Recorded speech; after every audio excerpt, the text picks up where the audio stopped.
Kentucky to consider bill that would hold parents accountable for children's gun crimes. Now, this is an interesting territory, solutionaries. Let's break it down a little bit further. Kentucky's legislature is primed to consider a bill in the new year that will make parents responsible for their juvenile child committing a crime involving the discharge of a firearm. State Rep. Kim Banta, Republican from Erlanger, modeled her legislation after similar laws that hold parents accountable for property crimes and motor vehicle accidents. This is what she said.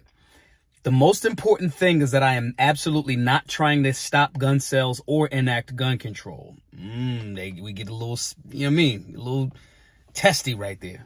I'm simply trying to make parents aware that whether it is driving a car or doing anything else their child does, they need to know what they're doing and they need to exercise caution. Similar to the language in the car crash law, Banta's bill imputes, quote, negligence or willful misconduct of a minor on their parents/guardians for civil damages stemming from injuries to another person that are caused by a person with a gun. Factors in determining the parental liability include whether the elder allowed the child to have the gun, was aware of previous gun law violations, or believes the minor to have the propensity to be violent according to the Lexington Herald Leader. A 15-year-old does not have the mental ability to make snap decisions that adults do, not in anger, not in routine life, so a gun in their possession, unsupervised, is little different than an adult with a gun, she said. Foster parents, however, would be exempt from the law, according to Murray State University's NPR affiliate. Bill will be presented in January, and Banta said if it makes it to a committee vote, there's high likelihood it will make to a floor vote and be sent to Governor Andrew Beshear's desk. Got mixed feelings about this one, solutionaries.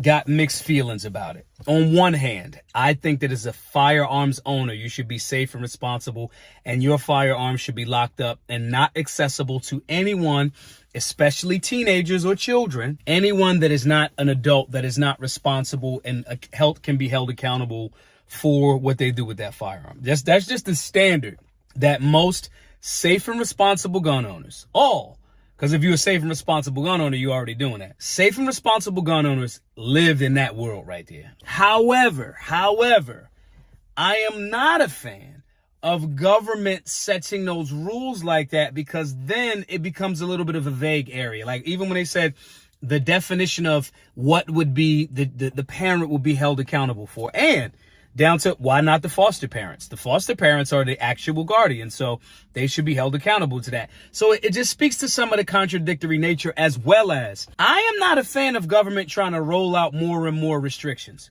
As a safe and responsible firearms owner, I want young people to have access to firearms in the sense of when they're around supervision, when it's about the rights and responsibilities and roles that go along with that firearm. But I'm just not a fan of making somebody be held accountable because the child snuck and got your locked to your safe combination when you weren't looking, or they stole it and then they did it and now you're responsible. Again, that languaging needs to be very, very key in how it's being presented. I don't do a thing and somebody else is held accountable for it.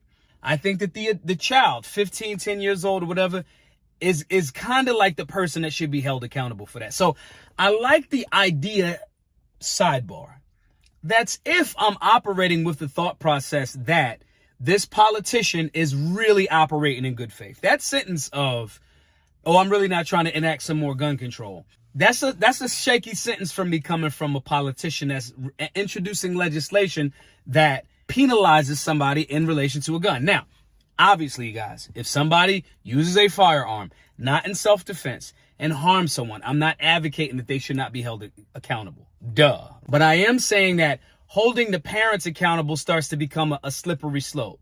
So I'm on one part in alignment with there being a seriousness around you safely storing your firearms. 1000%. I have a concern that this won't be something that's rolled out into something else. Again, it's coming from the drunk driving, access to the car rules and things like that in the first place. And those are the things that I always have concerns about. Government taking one thing from one place and then rolling it out into another place. So I'm a little bit in between on this one, guys. I want to hear y'all perspective. Y'all tell me what y'all think about it. This is the reason why we have family gun safety classes. This is the reason why we have firearms basics classes. These are the reasons why safe and responsible gun owners can continue to put that culture to their young people, to family members that may be older.